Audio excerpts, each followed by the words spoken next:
Hey, my name is Sarah, and welcome back to another episode of Talking Fast. Alongside me, just like every single week, is Manager Jacob. How are you doing today? Good. I'm managing, Vibe check. Sarah. You're managing? I feel like everyone's managing today. So we're recording this the weekend after the clocks have changed. Yes. And all day, every meeting I was on, every vibe I got from everyone, every vibe check was struggle. Everyone was tired, and I know it's only an hour, but I'm feeling it. Especially because also we're recording this and the Oscars were last night. Did you go to an Oscars party? No, I just watched at home. I was actually alone, but it was fine because I was in bed trying to stay awake to watch the end.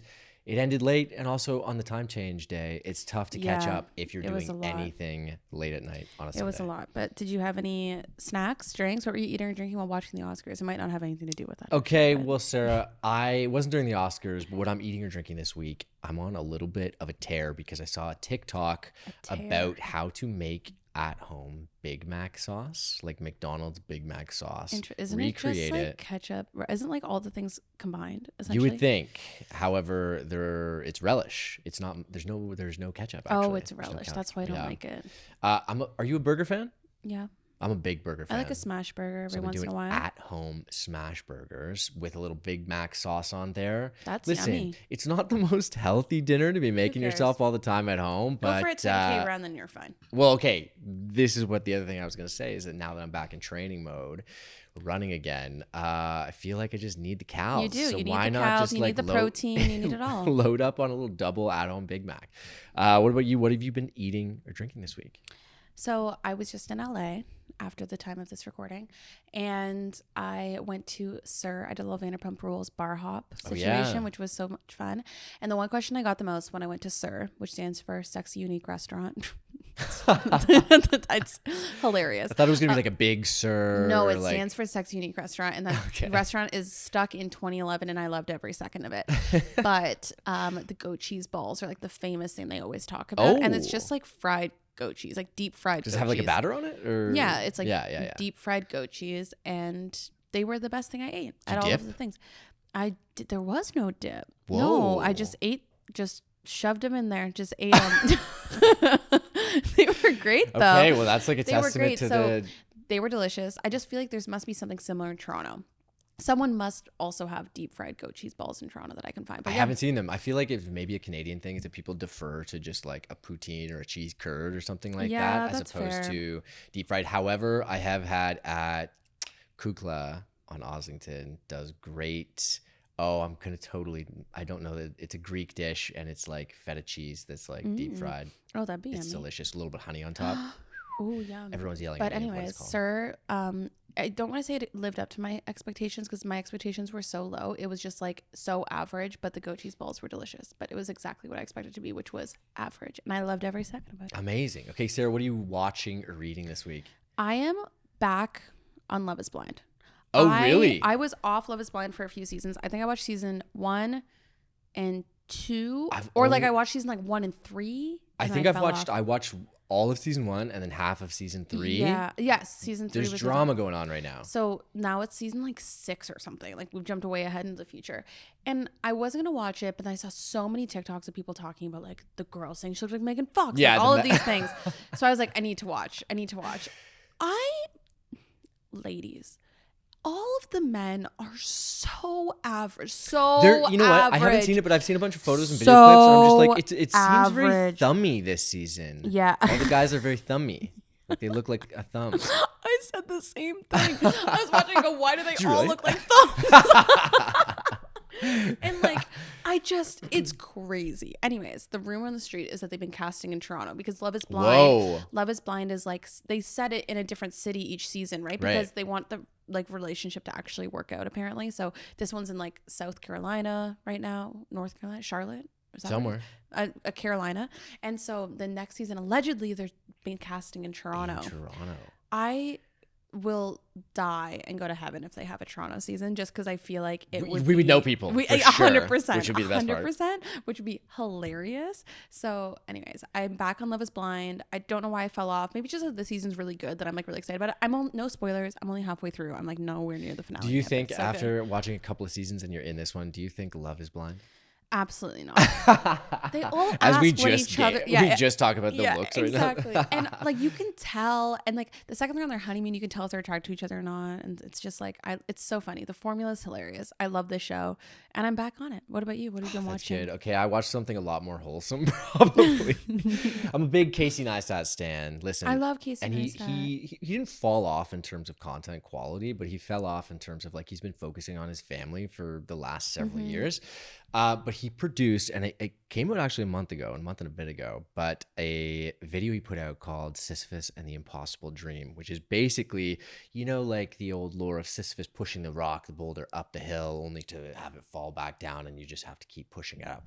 It's a big well-known thing. Anyway, he used that analogy for his sub-3 marathon that he was trying to accomplish for basically, I think it was like the last 15, 20 years or something like that.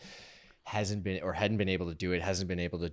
I don't want to spoil it, but as someone who's also trying to get back into running, and he based a lot of it on running the New York City Marathon several times. And that's the one you're going to do this year? Yeah, that's the boulder that I'm pushing up the hill this year. I found it, listen, it's tough for me to cry during watching anything. I shed tears while watching this thing. Yeah. You're inspired. Yes. So for anyone who's interested in running, check out that video. Casey Neistat, if you want to join our Talking Fast Running Fast or Run Club. He can pace. He can pace the fast. I would love if he could pace. That'd be amazing. What are we listening to this week? Okay, it's springtime, Sarah, and you know what that means. That means big music drops. They've started. Is that like a thing that happens? Like spring is when for the sure, music because drops? people are out here fighting for the song this summer.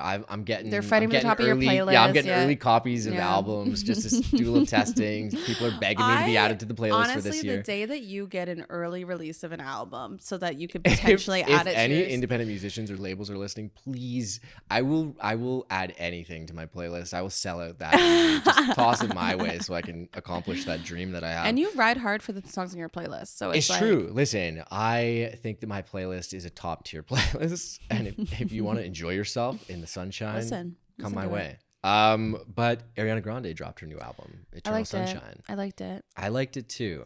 There are a couple songs. I do like when an album kind of tops tails. Cohesive. It's like one cohesive She's thing. good at that. She's very good at that, while maintaining several bangers throughout the entire album. We Can't Be Friends? Not my favorite.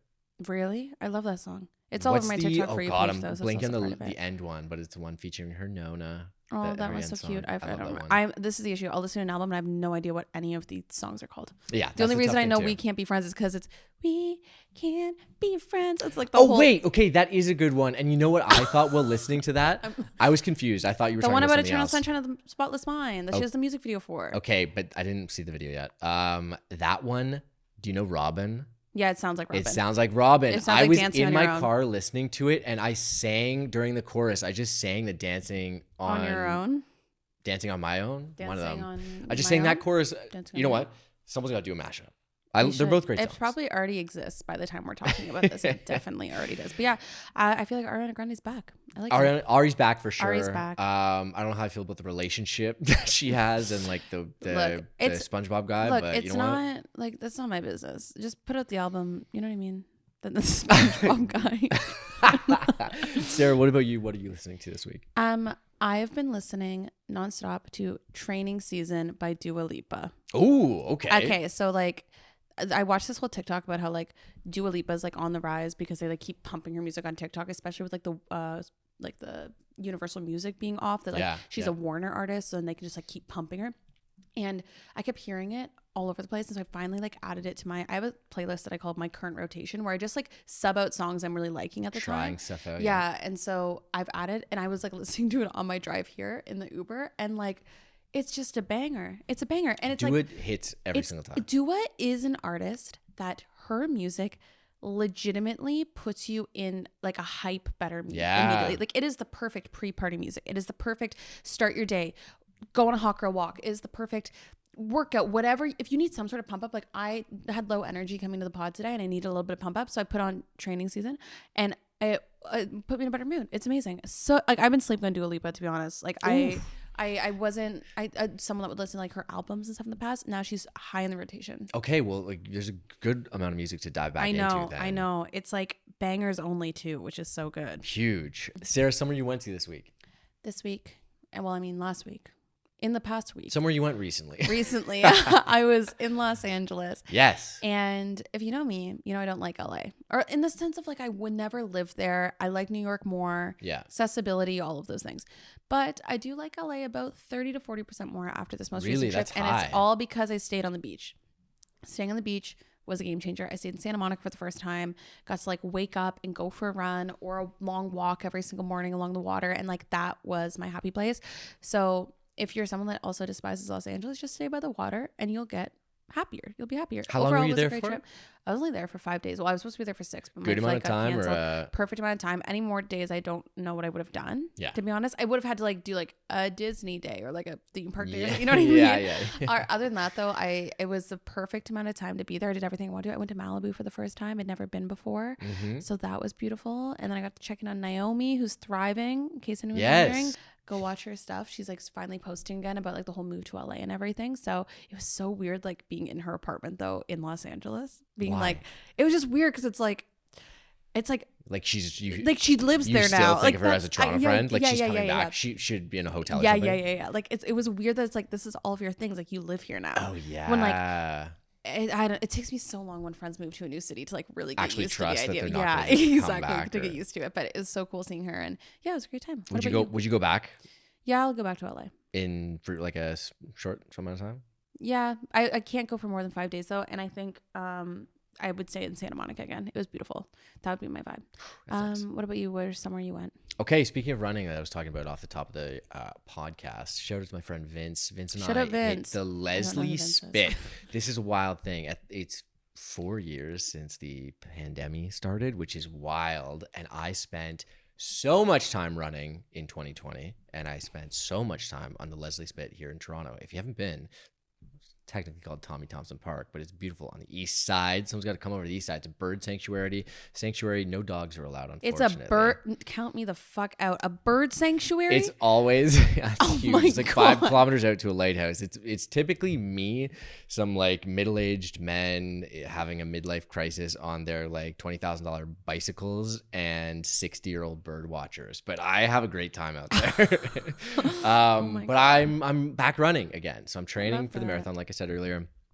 And it's a good place to go and get a 10K in a very serene environment. If you're not a bird person though, like I hate birds and get too freaked out that they're gonna like, you know those birds they in do Toronto that, and like, it has attack happened you? frequently Okay, on then there. absolutely. There's one stretch during the summer where they nest in an area where they're like trees that are like tight to and then they dive path, bomb you, right? and I have to have a hat on, and then I hold my hands above my head because these birds like dive bomb, and I'm not even like, they don't just freak you out, like they fully hit my head. Your head. Yeah, it's a little freaky, but tough. If you want to train with resilience and with like different objects flying at you, then maybe some people say like tempo runs, easy runs. Why not throw in a bird attack run? Yeah, bird attack run. That's so funny.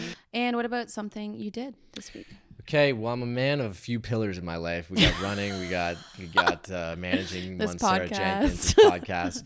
Haven't mentioned the cottage in a while, but that is moving along. It's looking sick. Yeah, okay. Insulation is in. By the time it's out, we got actual walls up, drywalls on there. We're basically picking out paint colors at this point. And we'll never see Jacob again once this cottage is built. Probably. I'm just gonna on this podcast. I'll just be like phoning in via Zoom. I was gonna say he's really pushing for the Zoom records for that purpose. Every week, Sarah, we figured out. We have that technology, right? To just do Zoom, like to get a guest in there, or maybe me, or who knows, like, right?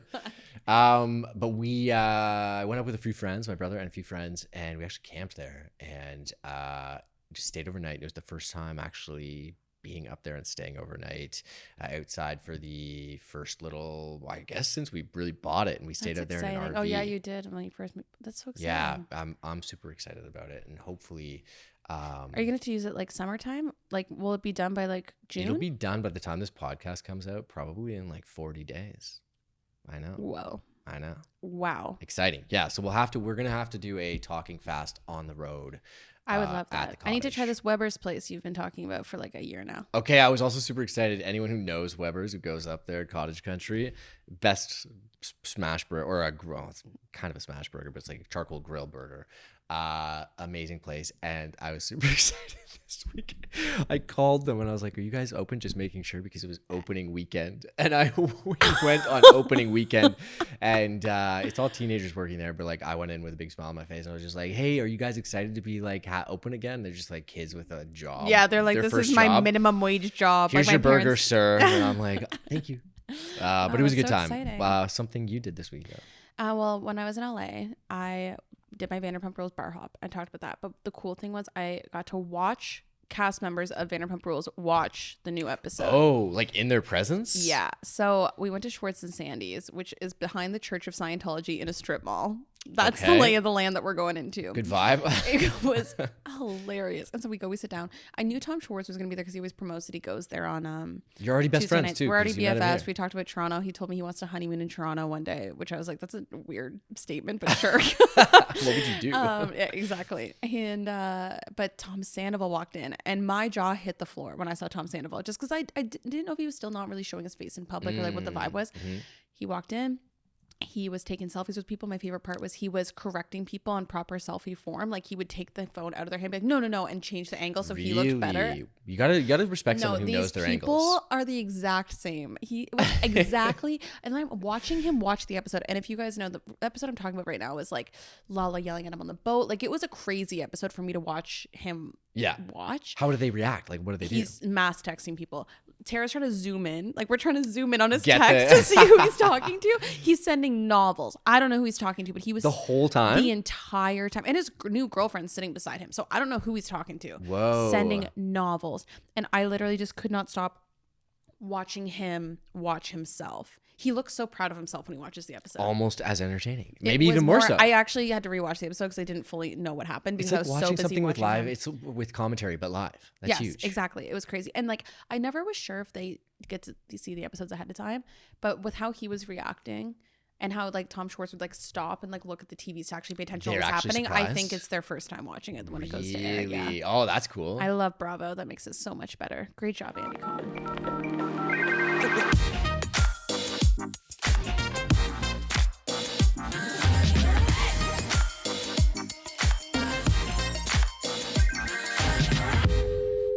It's just the two of us today because we were back with another episode of Voicemail. As always, if you want to send us a voicemail question, you can send us one on Instagram at Talking Fast Show. You can email us at talkingfastshow@gmail.com.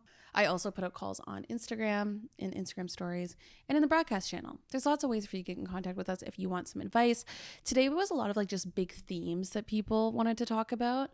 So we kind of made it like one theme. I would say this episode thesis is just about career and life in your 20s and being a little bit uncertain about things. So we're going to dive into the voicemail questions, Jacob. The first one being, any advice for maintaining a social life with a 9-to-5 full-time job? Now, I guess we should preface this with, Jacob, when was the last time you had a 9-to-5 job? I had it. You know what? I don't think I've ever had a real 9-to-5 job. I had one that was very close to it. It was 10 to 6, but it also like I was working 30 days straight at one point. Yeah, shooting interviews. Like I don't really have a ton of experience. I guess more so the question being, how do you maintain a social life with a very busy job? Maybe that's a good way to do it. Yeah, and I mean, like, it's probably, there's a little crossover with anyone who does have a 9-to-5 job anyway too, is that you have to, I think, schedule things in advance. To have a little bit of sanity, that you have something to look forward to. I know you're someone who looks forward to scheduling trips and having that on like on something planner. On the books a couple of months in advance.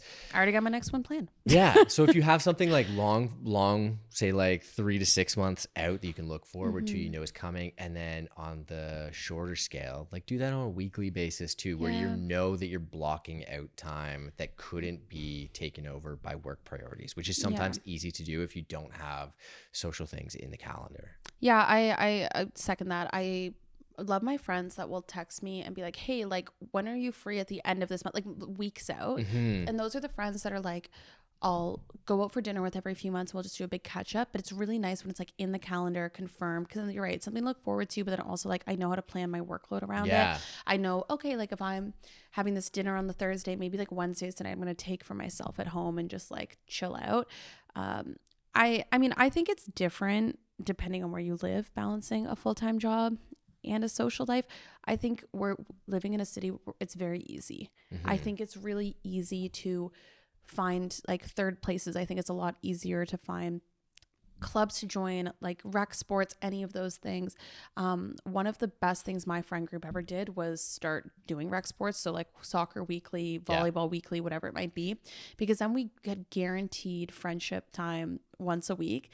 And sometimes that would turn into going for a drink after or something. But other times it's just like, oh, I know I'm going to see these people at least once a week at soccer on Thursdays. You know what I've done too? And like, this is probably a good example. Like your book club is a perfect example of that type of thing too. Monthly. Like I remember I don't have it running right now, but like a Survivor, what would you call it? Competition where we all had skin in the game and bets on Survivor. And it's just like, we got together and watched it once a week. Something pretty low key where you're not like dedicating necessarily an entire night to something. Or like a lot of funds. Like it's like example, but yeah, book club's a great example of that. It's like once a month we do a little, it's like, you can tell it's ran by teachers, like the girls that run it.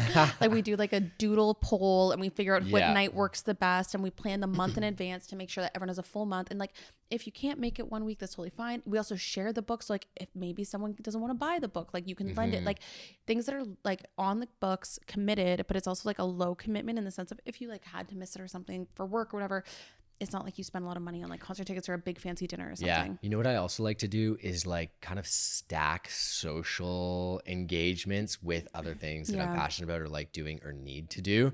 So for one of them is fitness. So oftentimes I've got a few buddies that I'll go for a run with. Yeah. And it's a great time to both get your activity in for the day or the week or however often you're exercising, but then also just spend the time catching up. And I think not just run clubs like ours are great for that, but I also think workout classes are great for that. Yeah, exactly. I know, like Sweat and Tonic is a place that you can bring a guest once you buy like a certain amount of passes or whatever it might be. So you're right. Then you can kind of like two birds, one stone it a little bit. But I will say at its core, to maintain a social life with your full-time work, you have to prioritize it. And it's just the reality. I understand that sometimes you're like so dead and exhausted. Like, trust me, that's me today. Like sometimes you're so exhausted, but if you prioritize your friendship, like you'll never regret hanging out with your friends. Like I think that's the mentality I have is, look, there is sometimes I just cannot make it work and I've had to like cancel after work drinks or plans or whatever it might be, but you will never regret seeing the people in your life that you love and care about. So if you can get yourself to it, usually it'll be worth it and you had a good time. And the other thing I'll say too is that like something that I fall prey to a lot of the time or fall into a little trap is like if I'm gonna go and see this person, they have an event going on or birthday party, say, I gotta go and like I spend the entire night. I don't really want to spend the entire night, but I'd love to check in. It's like you just go and spend 30 minutes, do a little catch up. Your obligations are only to yourself. You know what I mean? Like once your social battery is recharged and or drained, get out of there. But you just have to make it priorities still in order to actually like maintain it. Like people aren't going to come to you if you're just every night going home and sitting on your couch after work. Yeah. Sarah, voicemail question number 2, which is kind of the flip side of this. How do you deal with exhaustion or burnout when you've gone a little bit too far? Maybe you've extended that social battery and the work battery a little bit too much and you're at the end of your rope. I feel like we've talked about burnout before on the podcast, but it was probably been a while. I'm still learning every single day. I think the one thing I struggle with, and I'm very aware of it, is like I operate at a very high level. Like I know that, and I know people go, how do you do it all, blah, blah, blah. It's like, it's all I've known. So I don't allow myself really to take a step back, because once I take too much of a step back, then I'll never reach that same level of like productivity and like stuff that I do. And I'm aware of that, but I even have taken more of a step back in the past year where I say no to more things or carve out that time for myself. And that's the way that I guess I avoid burnout, is being more in tune with myself, my body, my feelings, how I'm feeling, how like things, if I'm too overwhelmed, if I have too many things. And I don't feel as much guilt if I have to like cancel in the 11th hour or something anymore. If that means I'm truly at my wit's end. I don't really get burnt out. I start to have because burnout to me is when you've hit like the rock bottom and you can't do anything and you like can't function.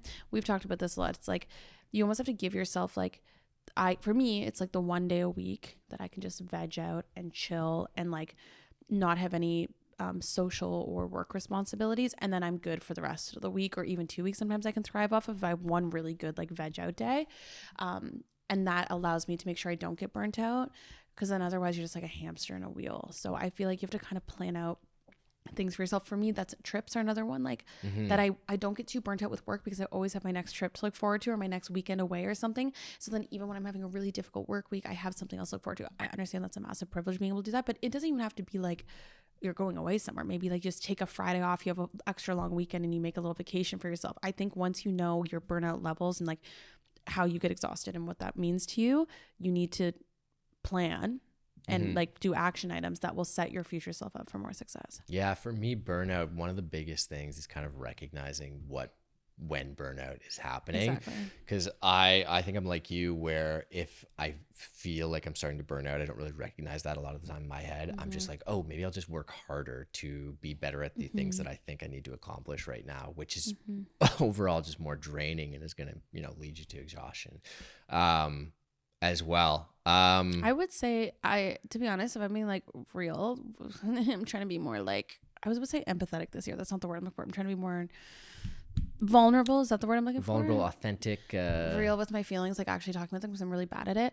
I had a moment today where I just started crying today when I was at work. Are you burnt out currently? I think so. And I don't think I realized I was. And I think it's because I thought like a trip would like help me. Like I felt like I'd be like a little bit less like exhausted, but then by the last day of the trip I was starting to like get the twitch to like I need to check my email, I'm like behind, I could like feel it happening. And then I don't know, just today with like today being an extra exhausting day, like I just feel like I'm really behind, like I feel out of a groove right now. I feel like I don't really have my shit together like I normally do.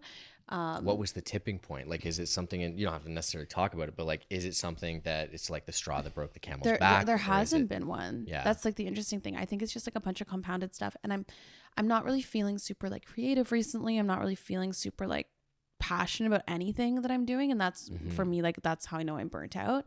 So I'm really just like, I had a little cry today, a little mental breakdown, but I'm just trying to take it like day by day.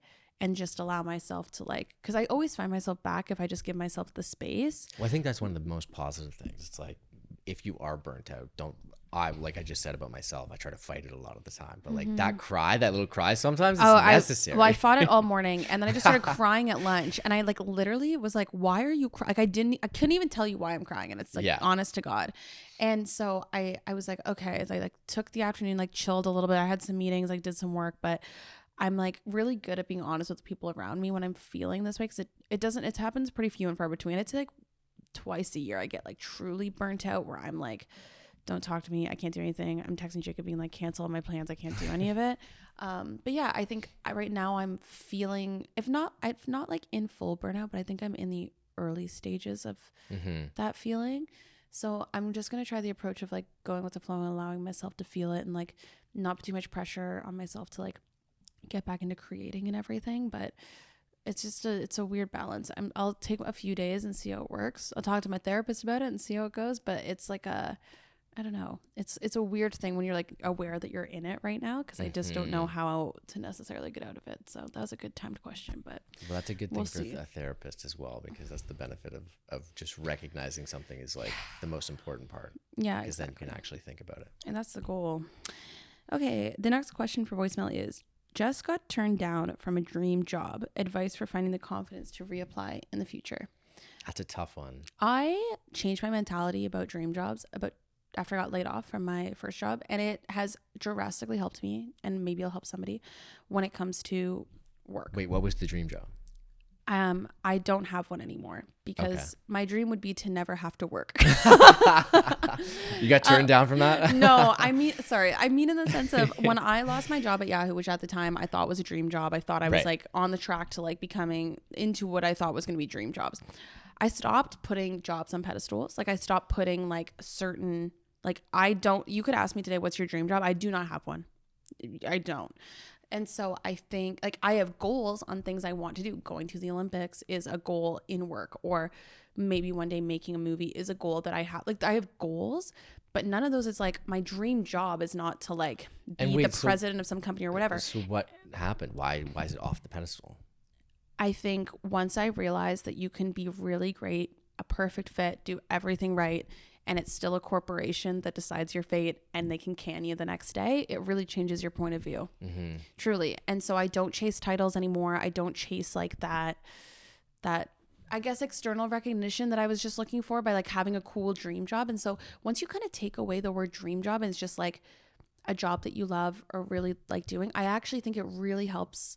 You're right. Like take off the pedestal. I think it helps people, I don't know, just make a little bit more attainable short-term goals that are strategically placed based on the point of your life that you're currently at. Yeah. But I don't have a dream company to work for. I don't have a dream title or job or anything, and that really changed.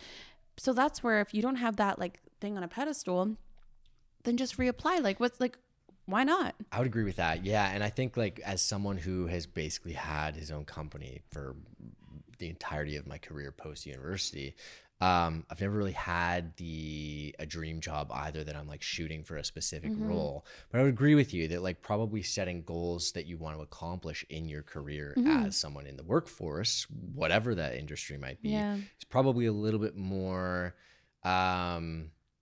not appropriate, but like it's almost even it feels more bigger. It's almost even a bigger accomplishment when you reach it because you're doing it strictly for yourself, as opposed to wanting to attach your name to a certain company or a certain role. Title. And I think it's more in your control that way too. Yeah, well, that's the other thing. It's just like, how many friends do you have? I know I have a ton who have applied for jobs that they're like, oh, this would be the perfect job for me, and didn't get it for whatever reason. It's not that to say that they aren't qualified or anything. It just might not be the right time. Like someone else applied before them as earlier or further along in the interview process and was a good fit as well. That doesn't say anything about your skills, right? No. And maybe it is about timing. Like this person's question goes back to, how do I get the confidence to reapply? And sometimes that's just, walking your own little path until maybe you meet up with that goal or dream role again, where you can apply for it and maybe it's the right fit. Then if not, keep your own personal goals. And as somebody that has hired people, I would never give someone an interview if I didn't think they could do the job. Yeah, exactly. So if you made it to say this is a dream job of yours and you made it to an interview process, whatever, like why wouldn't you apply again? Because it was just like timing, personality fits, like maybe they just needed that type. Like there's so many outside factors that like you could be the perfect candidate and it still isn't you. It's tough. Applying to jobs and like the whole interview process is so tough sometimes because there isn't a lot of transparency of like, oh, why wasn't I chosen? And it's easy to take that personally. For sure, because sometimes it's just like this person has the skill set up that's a little bit more what we were looking for. We didn't even know we were looking for that. Like it's just, it's never, it's like literally 98% of the time not personal when it comes to hiring. So I do think though that we should take dream jobs off pedestals, and then that will just help you overall.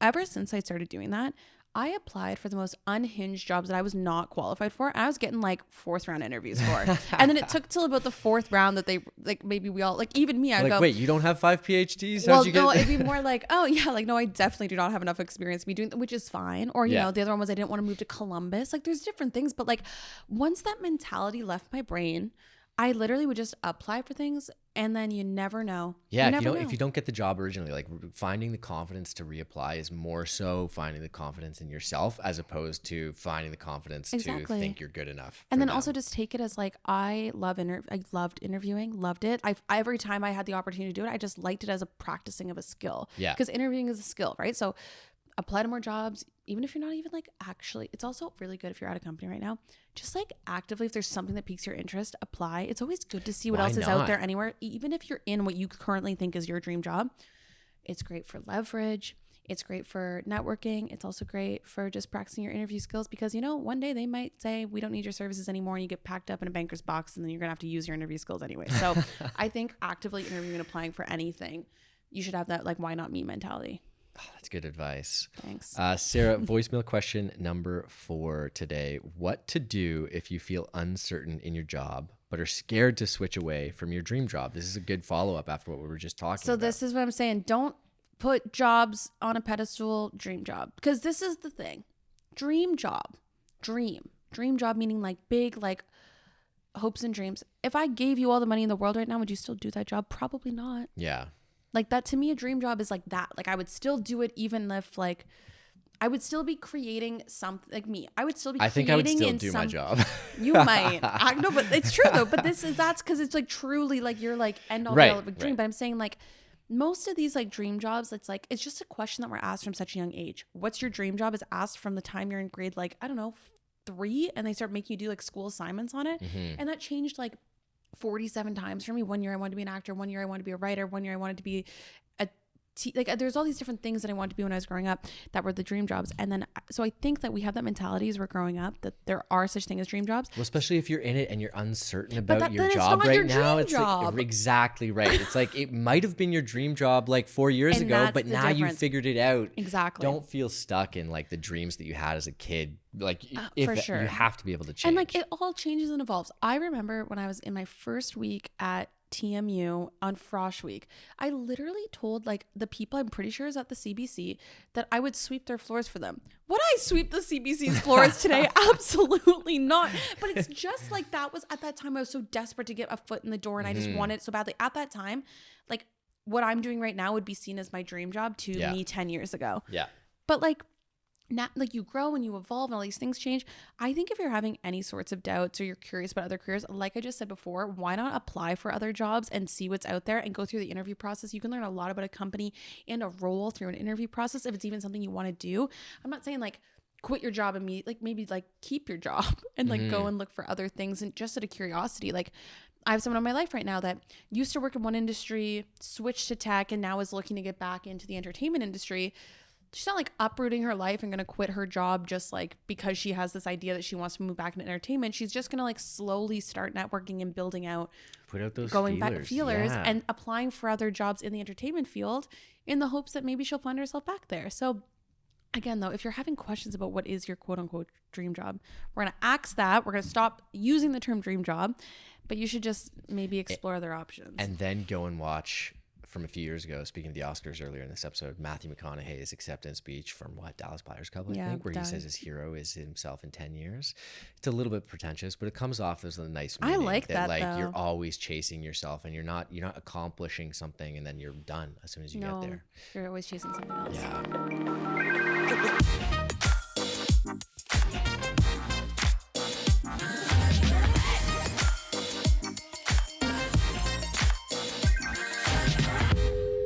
All right, we are back into the midst of voicemail. And the next one, your girl has lots of experience with. I think I have talked on like 17 podcasts about this, and I will talk about it till the day I die. The question is advice for next steps after being laid off. You've got experience. We've had even 1 to 2 almost full episodes here on that. Yeah. The Alex one. Oh, yeah. The Dream Team. Yeah. Oh my God. Yeah. We talked all about it that episode. Anyway, so you need to go back and listen. So I'm not going to retell the story, but essentially when I was 20, was I 22, 23? I don't know how old I was, 23. I got laid off on a random Wednesday from at the time what I thought was my quote unquote dream job, which is funny that we're talking about that. And that question's got brought up a lot. And it was half our team and there's nothing I could have done about it. And it destroyed my soul. Like truly gave me mad trust issues, especially in work, because I thought I was after being like, you know, when you're like a straight A student and when you're like always like achieving like educational success like that, when you're in work, you assume it will transfer the same way. Or like me growing up playing hockey, I always used to think like, oh, well, like the best players get the most ice time. Like you assume that's how the world works. It's not. It's like the and corporate. You think you're in control. And you're not. You think that once you get the job, you're in control, but you're not. So the next day after drinking heavily, first step, allow yourself to be in your sad girl or boy era. Be in your sorrows, call your friends. My dad was so sweet. The day I got laid off, he drove a laptop to Toronto to me because I didn't have one. They took my laptop. And so that the next day I like put up my bootstraps, I pulled my shit together, and I got out of the house was the first step. Because I was like, if I sit in my condo for too long, I will go insane. So I got up because it was like a Thursday. So I got up as if I was going to work. And I went to a coffee shop and I sat there and I updated. For me working in media, like a portfolio was important. So it depends on what your job is too, right? So for me, I'd like updated my website. I did all that so that if anybody reached out to me after they heard I got laid off or any of that, I was like prepared and current and ready.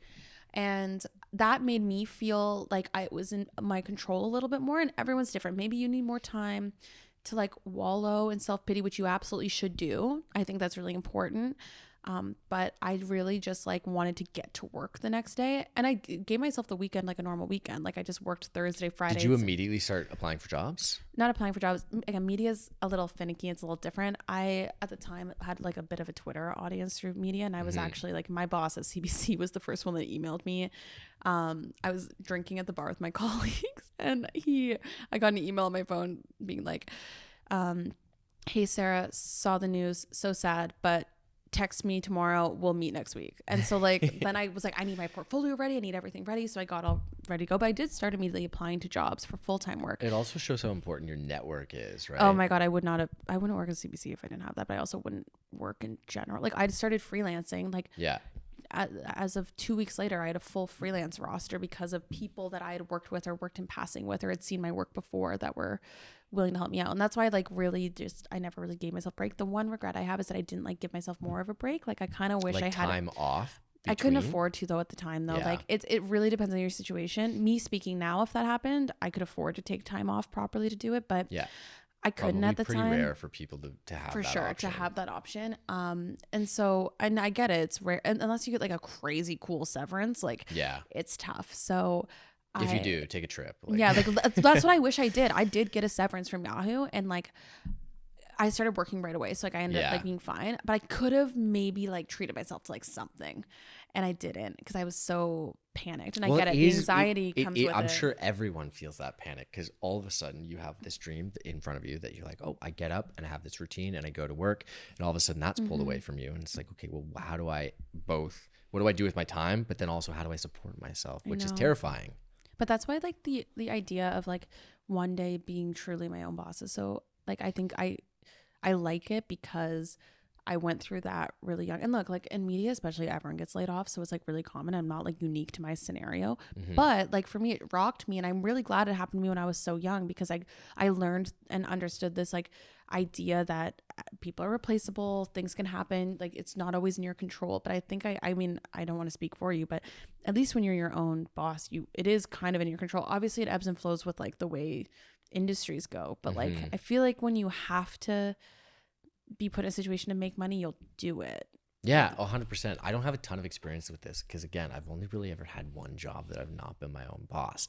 But I've had clients leave me as a talent manager, and that's not an easy thing a lot of the time, especially when they're larger clients and you're like, okay, well, I have this hole to, fill. But, Is that tough? Does that feel like a breakup? Yeah, it does feel like well, you know what? It's hard to define because it doesn't really feel like a breakup, because a lot of the time I refer to all of my clients as my kids. Like I was talking some to my are more needy than others. Some need you to host a podcast with them. Because it's a difficult balance. I mean, from the other side that it's like, okay, there's a business aspect to it where you have this business relationship that is based on earning money for people. Yeah. And then the other side of it too is like you have a very close personal connection with the person or people that you're representing as well, which is tough in that sense because sometimes I'll be split in my mind where it's like, okay, well, I understand the decision here from a business perspective, but like that doesn't make the personal stuff easier. And I would imagine that like, my situation as a talent manager is different than most people's jobs, but that's probably just as relatable for anyone in any type of situation because like we said off the top of this question, you don't have any control in whether you're, kept on or let go a lot of the time. And sometimes it's easy to blur the lines between what might have purely been a business decision and one that's like tough if there's, personal relationships in there where like all of a sudden you're not spending the same time with people that you work with that you started to consider close friends, right? The craziest part about the layoffs was when I realized which friends that I thought were my real friends were actually just work friends. Like whenever you leave any company, whether you're laid off or whether you don't work with someone anymore, it's really interesting because you can't categorize them until after it's over, right? Yeah. So like I have people in my life like Libby, who people know, because I talk about Libby on the podcast, and like she's someone that I met at that workplace that we are like real friends after. Like she always says like, I love that we were like non-workplace friends, like we survived past it. But it's funny, like there's people that I talk to every single day there, and I thought those were going to be people that were going to be in my life forever, and that was the part I was sad losing. Yeah. And then you almost like mourn it a little bit again after, because you're like, oh my God, I don't actually have a relationship with these people anymore. We used to be so close, but it was just because it's like your high school friends. It's like when it's very circumstantial. It's circumstantial. circumstantial. You're at the same place, talking about the same things, working the same hours every day. And which doesn't mean that that's not like a real friendship. No, and it still was. It's just that when you both just don't keep it up afterwards. And it is sad. It is sad. It's so sad. Okay, this is a good question, Sarah. How to deal with pressure from family when they ask what's next in terms of careers, relationships, etc. That's a tough one. Oftentimes it comes from like people that are not your immediate family. I was going to be like fringe family is the ones that say that. Yeah, which if you're that person going to the family reunion or holiday and asking this question to anyone, just eat some more mashed potatoes and keep your mouth shut. I feel like this is I don't know how old the person is that's asking this, but I assume it just comes with age now. Like, I mean, I feel like it's just coming with confidence. And the more I've gotten confident in my adulthood and all of that, I feel like I just have the confidence to like, I don't shut it down necessarily, but like dance around stuff a little more, I guess. I don't know. I think that confidence is 100% right, because I think that the easiest way to go about this is to just shut it down. It's like there's an age gap between you and like a grandparent or something like that that's posing this question to you. But in any situation, like, you are a valuable human with autonomy, and you are the one who's deciding what's next in your life. So it's a really tough question to hear. I understand that, but like at the end of the day, you don't owe anyone Just turn anything. into a joke. Like, my sisters are at that point with my grandparents. My grandparents, I try to ask my sisters all the time why they don't have boyfriends, and then like they just like turn it into a joke now. They just like laugh it off. Like, it's like, that's kind of the funniest part, is when you can just like flip it. I think the older I've gotten, the more I've realized that a lot of the time when they ask, and they're not doing it out of being annoying, a lot of them are doing it out of love. Yeah, and they care about you. That's the way of connecting, and like they're that's trying to what connect they with think. you. So they don't know, like, what's your engagement rate on TikTok right now? Yeah. They're never gonna get that question. So it's exactly. So I think just if you can find a common way to, like, common ground to speak about things in your life, or what I do is I just come with updates, and then they never ask me anything, because then I'm dictating the conversation. You enter the holiday with a Sarah Jenkins press release. Basically, it's like I'm a podcast, and I'm just like going off about whatever topic I want to talk about, and I feel like that way I steer the ship a little bit more, and then I avoid the awkward questions. Granted, I feel there awkward questions that you specifically actively avoid in those conversations? I mean, I guess a little bit. I mean, I'm not really the culprit of it. I feel more for specifically my family. My sisters get a lot of it more. So I feel like it's like just a shitty stereotype that anyone that's single gets it, which is unfair. Relationship, kids. Oh my God, no! I've started to get that. I've started to get the kids one. Are which you getting freaks. Kids? I respond with, "I'm just a baby," and then if they ask when I'm getting married, I go, "I don't want to be a child bride." So those are my responses. That's a good one. It's and tough to come back to. And that shuts everyone up pretty quickly. Or you'll be the first to know. You'll be the first to know. Just like brushing it off a little bit. So I get those ones a little bit, but I feel worse for my friends and family that are single, because I feel like they ended up getting the brunt of it. Yeah, but I think you're right. I think it's all about connection. So if you can just like meet them where they're at and turn the conversation into something that maybe they're actually more interested in talking about. Exactly. Yeah. It's out of love. Yeah. This kind of goes with the same vibe of what we've been talking about. How to deal with feeling like you need to have everything figured out in your late 20s/early 30s, or feeling like you are behind. Well, we have both of that represented here at the table. Late 20s, early 30s. Perfect. Do you feel like you have all your shit figured out? No, and I like it that way. Honestly, I think that the thing that changed my mind in high school was listening to a song. Oh God, what is the name of the song? Of course it was a song. It was like a Baz Luhrmann speech that was turned into a song. And anyway, he's just talking about how the most interesting people that he knows don't know what they're doing, even in their 40s or 50s. I think that that is how I want to live my life, and that's what took a lot of the pressure off of it, because I don't think you ever figure it out. And if you do, I think, at least me personally, I would get bored with that, of thinking like, oh, I've reached some set of accomplishments, we're kind of locked in until I die. No thank you. I'm the exact same way. That's why like the whole that's why the idea of dream jobs, all this gets tied in together for me, because the idea of like, what if I hit that at like now, and then I'm like, this is just, and then I hit all my goals, whatever, and then I'm just there forever. Yeah. For like 80 more years. I don't know how long we'll live. That's really generous. Maybe 50 more years. Like, you don't know. I prefer to turn it around, and instead of like at milestone birthdays of like you're 20, you turn 20, turning 30, etc.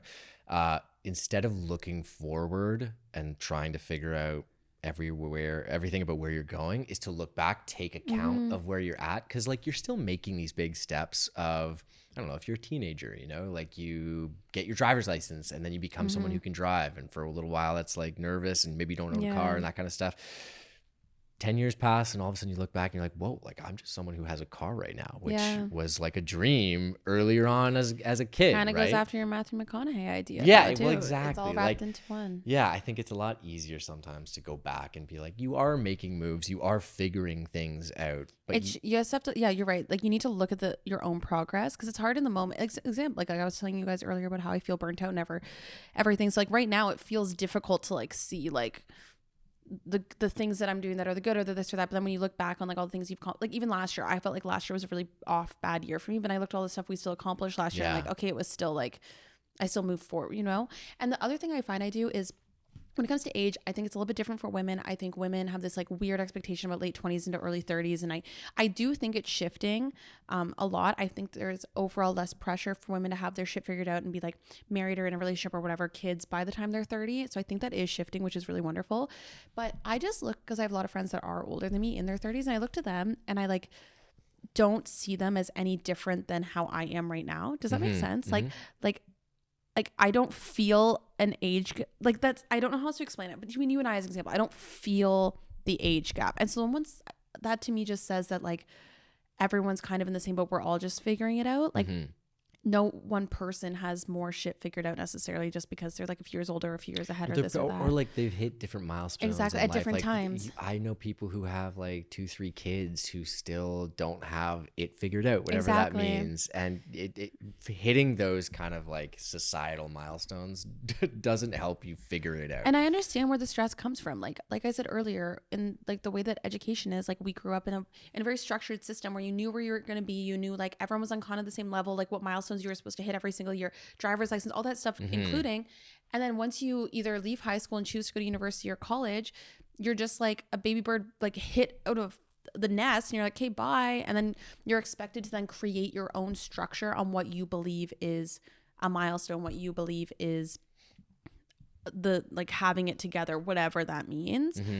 My parents don't even have all their shit together. Like, you know what I mean? And they're like in their 50s. So I really think that, like you said earlier, being an evolving person is way better than being a stagnant person.